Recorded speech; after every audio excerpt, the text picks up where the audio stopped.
unto my path.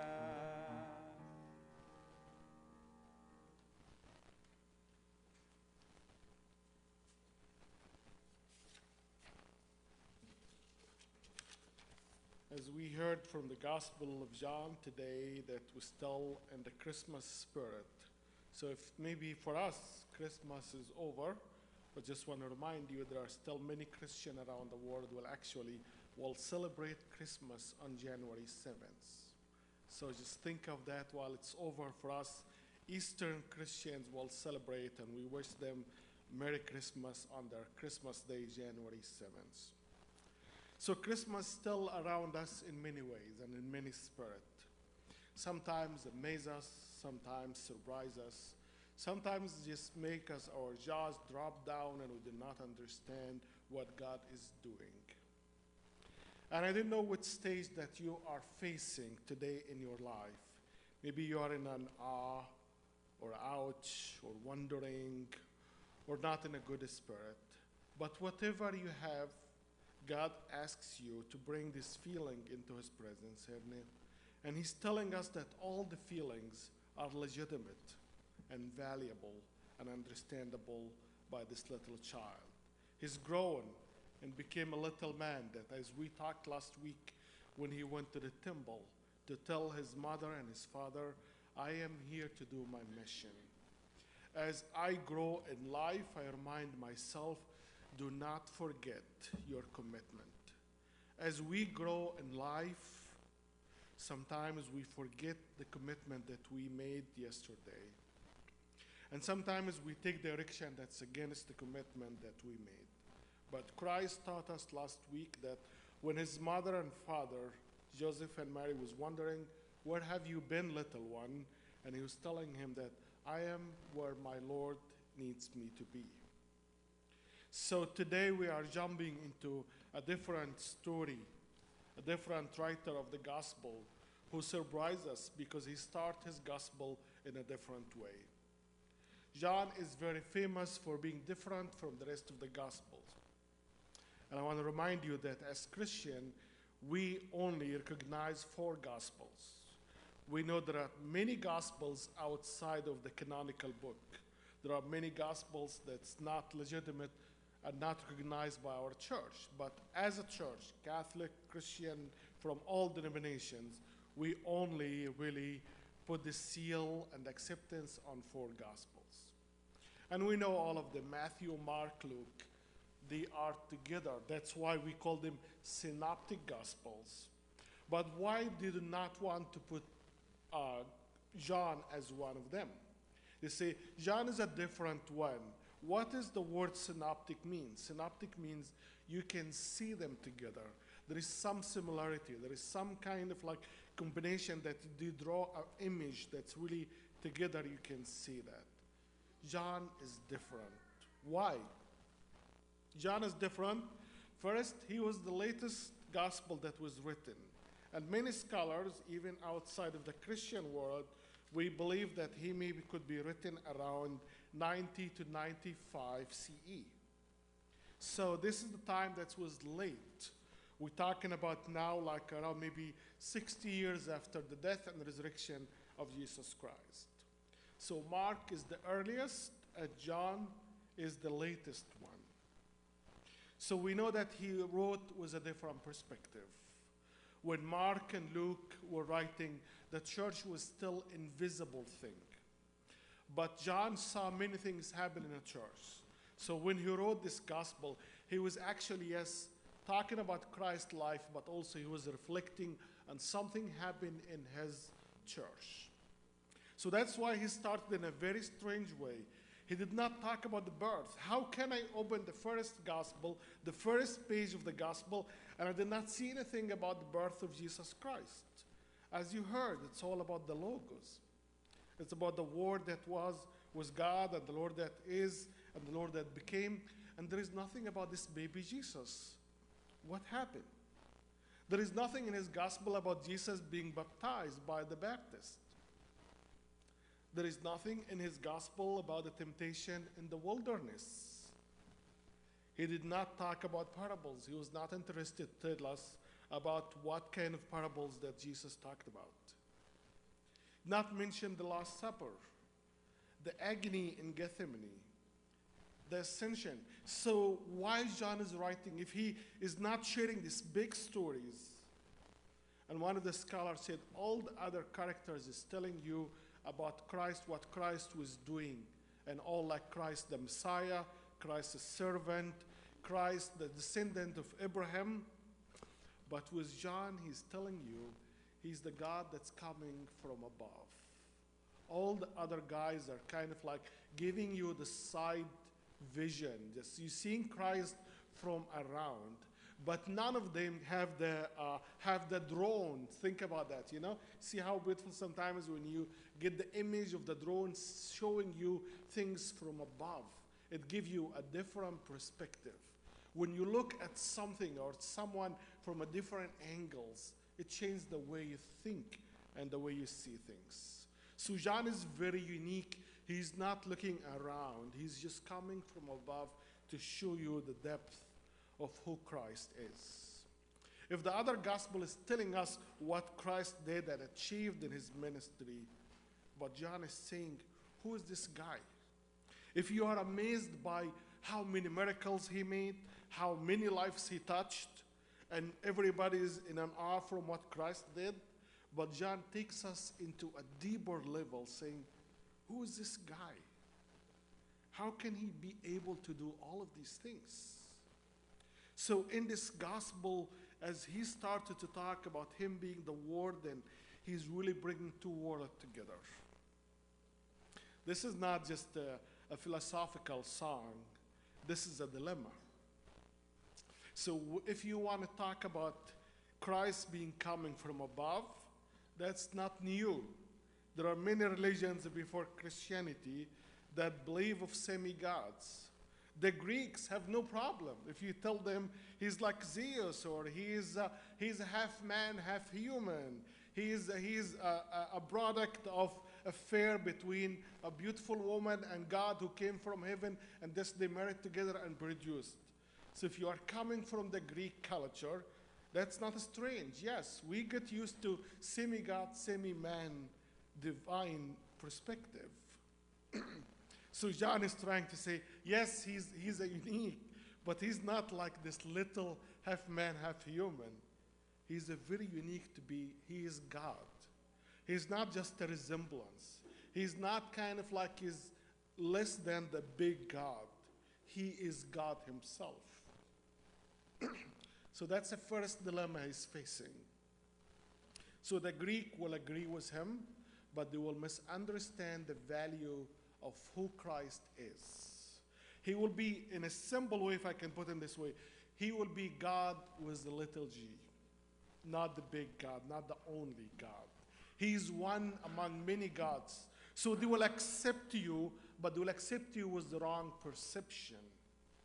But as a second hand, you have the Jewish perspective, who sometimes cannot even announce God. There is a name for God in Judaism that you see it and you do not say it. There is the name of God that, you know, anytime you come to the name, that's how scary this God is. You have to honor him, even you use other word of Yahweh or Jehovah or any of the other, but there is a word of God that you read it in the Old Testament, but you cannot pronounce it, you cannot say it. So God is so big and powerful and a scary guy. You remember that? You remember when Moses came down from the Mount Sinai, what happened? People could not look at him because the light of God was shining on his face and reflecting. People will get blind. And the idea of God, nobody see God and stay alive. This is the idea where the Jewish are coming from. So this guy is so big and so scary. And you're just coming, and the next day say, I'm knocking on the door, God is coming tomorrow in flesh. People will laugh at you. People, they will mock you. Because this idea of God being in flesh is ununderstandable. It's not acceptable in many ways. So when John is bringing the concept of the Logos, he is really dropping the bomb. One place will accept him, but will accept him with the wrong understanding of who he is. The others cannot accept the idea that God can be in flesh. This idea of God can be that nice guy that can be having legs and feet and eyes, who can laugh and can cry, who can hug people and can understand things. No, this is not God. Our God has to be so far away, invisible, and scary. The more you make God's comprehended, the more you make God's reachable, then you destroy the myth about to scare people from God, right? Like, God is like this monster as far as you keep it hidden in the back room there, nobody's aware of. And you create your own image to scare people about who God is. So there is a benefit of making God look so supreme and so big and so great. It's not really to make God great. It's actually to make God more scarier. To make God farther from people. To make people even afraid to name him and talk to him. So that's why Christianity is unique in many ways. And I do not understand when we try sometimes, in the sake of understanding, and I'm a favorite and a fan of dealing with other religions. I am a one that supports communication and dialogue with other religions, especially Islam and Judaism. But at the same time, I'm not in favor to lay down what makes us Christian. Because this is actually the line that's drawn very clear, does not make us none of these other people. So even in Islam, this Christ is celebrated as a big prophet. He is a very big, respected prophet, but not as a son of God. And this is the big line that they draw between us and them. While we can talk about common things, but I think we should not shy away from what makes us Christian. I think that's what makes us Christian today. This idea, this shocking theology, that's when John dropped the bomb and said, yes, God is in flesh. Yes, God can be one like you and me. Yes, God in his love can shock you in your understanding. Yes, God can change his policy from sending fire and volcanoes and earthquake and many ways to talk to you, to find the best way to talk to you through himself. To make the impossible possible. To say that you are not alone, regardless of how much you think about God in the past. But God in the present today is saying, I'm here with you. As we hear this story from this Gospel of John that's telling us many things, but he wants to remind us that there are two Johns in this Gospel. One is the writer of this Gospel, and the other one is John the Baptist. And we hear from that, from outside of the Gospel more than the Gospel, that when he focused on John as being the one who was preparing the way to the light. And he wants to tell his people he is not the light. And that's really proving the idea that many early Christian and early follower, they believed that John the Baptist was the Messiah. And it seems like many people in this early stage, they could not accept, because John the Baptist fit the image more than Christ. John the Baptist is not claiming him to be a son of God, but he is a guy with great reputation. He's a good preacher. He's a wonderful one. He's the one that's not scared to say the truth. He's the one that will talk against anyone, the rich people, the authority, anybody. So he's a great guy with a high reputation, and he's not challenging them because he's not claiming to be the Son of God. I am just a prophet. I am just a guy that's just cleaning the way. I am preparing the construction. So, but John want to tell us that John the Baptist was a great guy. He was his job to witness to the light, but he is not the light. And that's, maybe you see it as for us as Christians is a simple statement. But if you look outside in the history, you know that this group was really fighting about John the Baptist was the true Messiah. So he wants to put the Baptist in his right place and be very clear that he was not the light, but he was an important witness.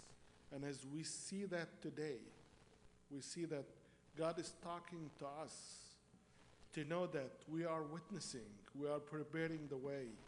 But don't forget yourself when life smiles at you, when things are just putting you on the stage and feeling like you achieved a lot. Remember, you are not the light. You are carrier of the torch. And he wants to bring this two big concept that he is from the beginning. Christ was not just at some point, God was born and he created him. He's talking about in the beginning. So when the Jews heard the word in the beginning, they hear the same word in the beginning in the book of Genesis. In the beginning, when God created heaven and earth, in the beginning where there is chaos, in the beginning where darkness was taken over. So when John used this terminology, it echoes in the ears of the Jews, knowing that he's talking about somebody. He is the beginning before any beginning.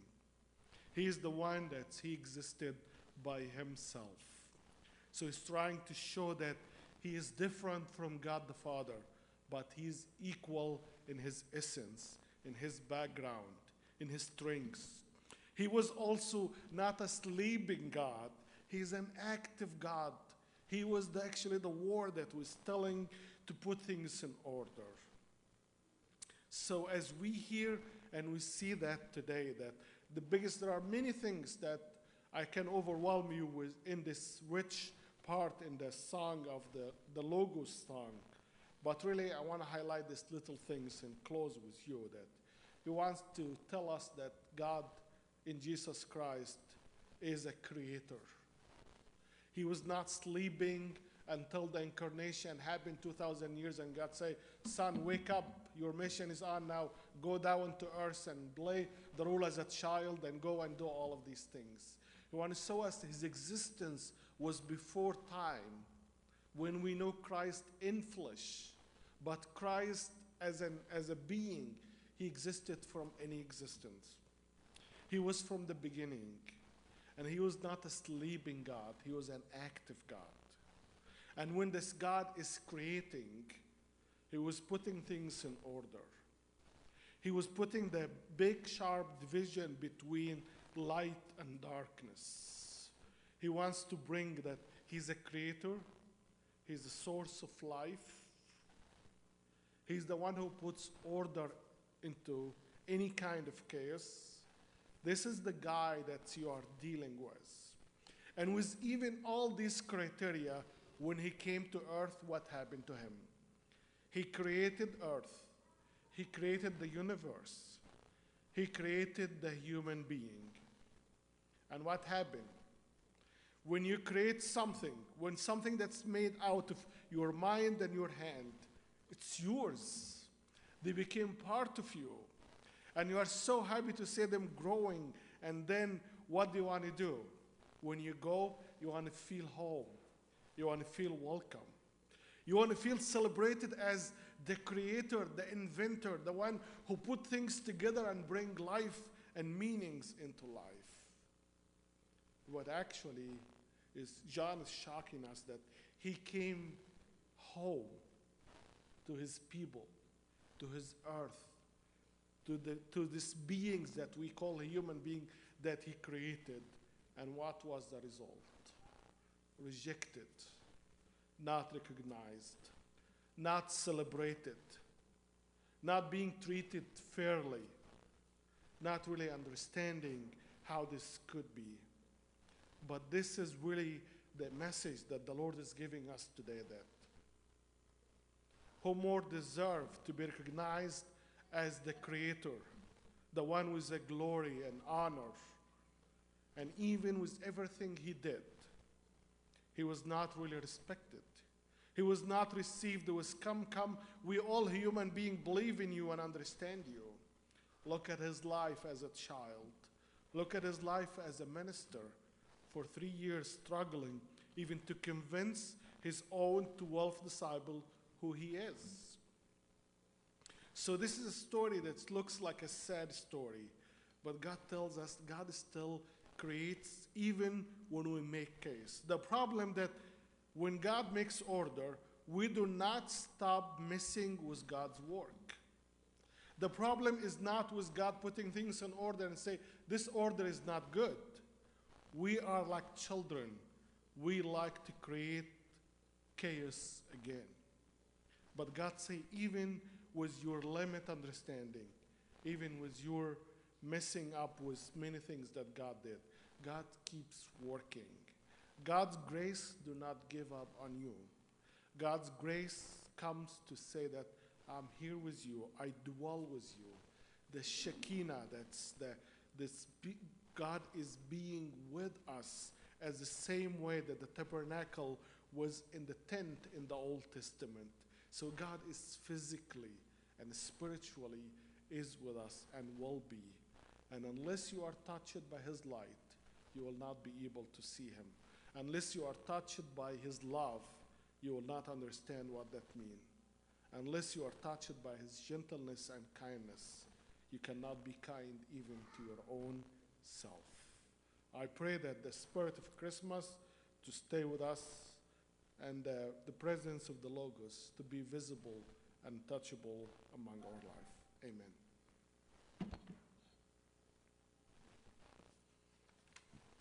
If you have prayer concerns,